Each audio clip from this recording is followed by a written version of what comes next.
force them to beat us over the top, and we definitely did a good job of it. From your perspective, you need to describe that sequence late, the Beal 3, and then the inbound leading to Westbrook's 3. Yeah, obviously Brad hit a tough shot, and then, just a dumb mistake on my part. I was trying to get the ball out quick and get it to Kevin, and it's one of those things where he was cutting to the rim, and I was kind of throwing the ball where I thought he was going to be going, and I had a timeout. Should have been more cognizant of it and just taking care of the ball. So definitely just a big mistake on my part. Especially down the stretch like that. Those are timely possessions, and even though the defensive effort wasn't great, we still should have won this game. And a lot of it comes down to the timely possessions at the end. Greg Logan with Newsday. Joe, obviously we know the defense has been a problem, an ongoing problem for a while. But let's look at the offense for a minute. 147 in OKC, 146 tonight.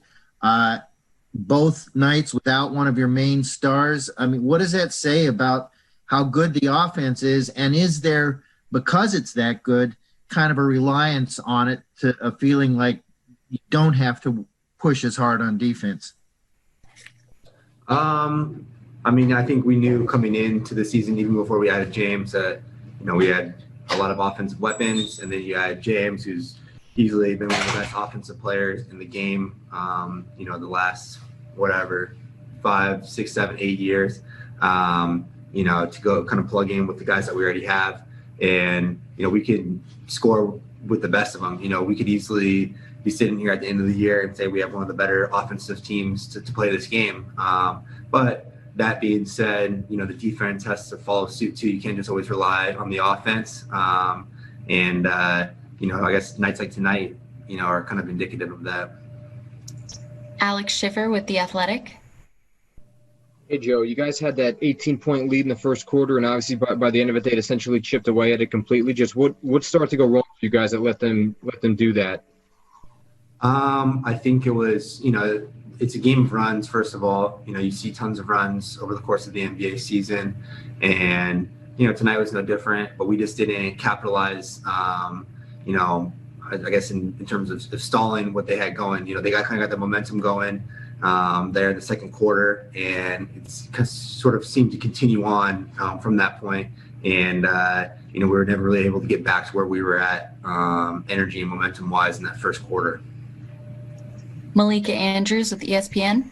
Joe, both Kyrie and Steve have mentioned how they wanted to make sure that you knew that inbound pass, it wasn't, this loss didn't come down to one play. But do you internalize that? Can you say, okay, yeah, this isn't my fault? Or is this something where you're like, yeah, I'm going to beat myself up a little on this one? Well, I think it's definitely one of those things where obviously the outcome of the game never comes down to one play. And we all know that. But like I mentioned to Grady, there's very timely possessions at the end of the game where you can secure and finalize things. And that was sort of one of those plays where, had I even just taken a timeout, we would have been able to get the ball at half court, been able to get the ball in, or at least, turn it over at half court. It's a lot more difficult for them to get a shot, versus being underneath their own basket. So, that being said, yes, it doesn't come down to one play, but at the same time, had I not made it, we wouldn't be sitting here talking about the loss. Christian Winfield with the New York Daily News. Kind of along that same vein, Joe, had TLC made that layup, the outcome might be a little bit different. So when a guy gets a clean look like that and he just misses it, what's the message to keep him from being himself up and kind of being down on this one? It's the same thing. I think you have to kind of hit home on the same sort of sentiment where, it doesn't necessarily come down to one play, especially in that situation. You don't want to put any pressure on somebody to make a play offensively. Although, you could argue we're not gonna make excuses in terms of whether we thought it should have been a call or whatever it might have been, but he shouldn't have been in that position in the first place. You could say the same thing about me, but we both were, and we both didn't just, capitalize on the opportunity. Last question, Matt Brooks with Nets Daily. Hey, Joe. Was this opponent just the way they, grabbed off misses and push out in transition? Did you feel like that was one of the keys to why you guys didn't play as well defensively, or is it just a complete lack of focus altogether? They're one of the better offensive teams in the NBA. Obviously, they're one of the worst defensive teams. So that's kind of why we have the result that we have. But I mean, they have offensive firepower, especially when Russ plays efficiently like he did tonight. You know, him and Brad are both capable of having really big nights, which they did.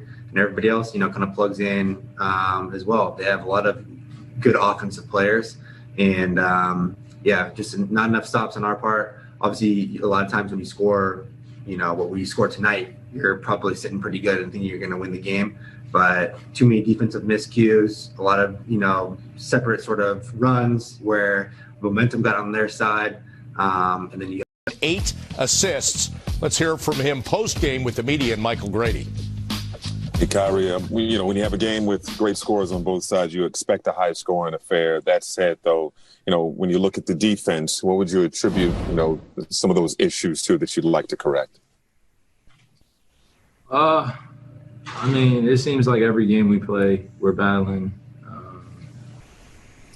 just some things that the game flow can sometimes bring you, you know, whether it be some calls going your way, whether it be some high-scoring quarters. They scored 48 in the fourth quarter. I don't know if we're going to get many wins if we allow 48 points in any quarter. So, you know, it's a tough night when you're giving up that many points, and it's a tough night when you know, you're not particularly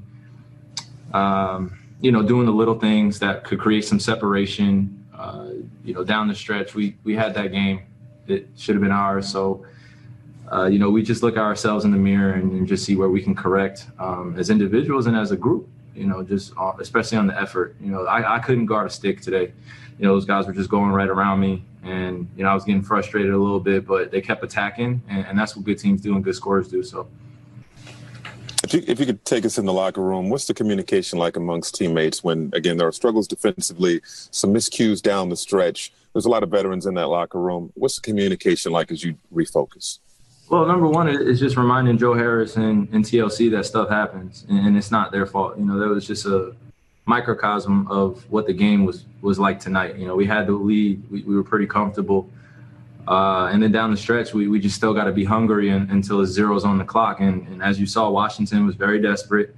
And we expect them to play well tonight. You know, anytime the team goes up against us, we expect them to start hitting things that, you know, you got to give respect, but at the same time, it's going against a good Brooklyn Nets team. So we just take this one on the chin and keep it moving. Greg Logan with Newsday. Kyrie, 72 points in the paint that you guys gave up. You know, you're undersized a little bit. You lost a lot of size in the trade. Do you think that that's a persistent issue that needs to be addressed somewhere going down the line in this season? We'll see. We'll see. Like I said, we have the group that we have in our locker room right now. I'm grateful to be playing every day with them. And, you know, though we'll allow the outsiders say we're undersized, we believe that we should be, you know, winning every single game based upon our effort and based on, you know, our offensive firepower. So, you know, obviously the eye test, you know, we're not necessarily passing it in terms of having all the big guys in the league. But like I said, we just got to match other teams' effort. And we've been doing that lately and, you know, successful road trip. And now we get back home and play against a good Clippers team. Brian Lewis with the New York Post. Hey, Kyrie. I mean, you kind of alluded to it. But, I mean, obviously when you're up 18 at any point and 5 with 12 seconds left, you would think you would win that game. But do you think that kind of thought process crept in earlier than it should have? Like maybe you guys had it in your brain, okay, we've got this salted away. Well, I can't speak for everybody in the group, you know, particularly what they're thinking. But I can say that, you know, down the stretch, that's where we really got to make our mark, and we usually do. And tonight, like I said, stuff happens, and we got to take this one on the chin. It's no one's fault. If anything, you know, we individually take our own efforts where we can be better, and then we move forward. Malika Andrews with ESPN. Kyrie, how are you assessing that last sequence?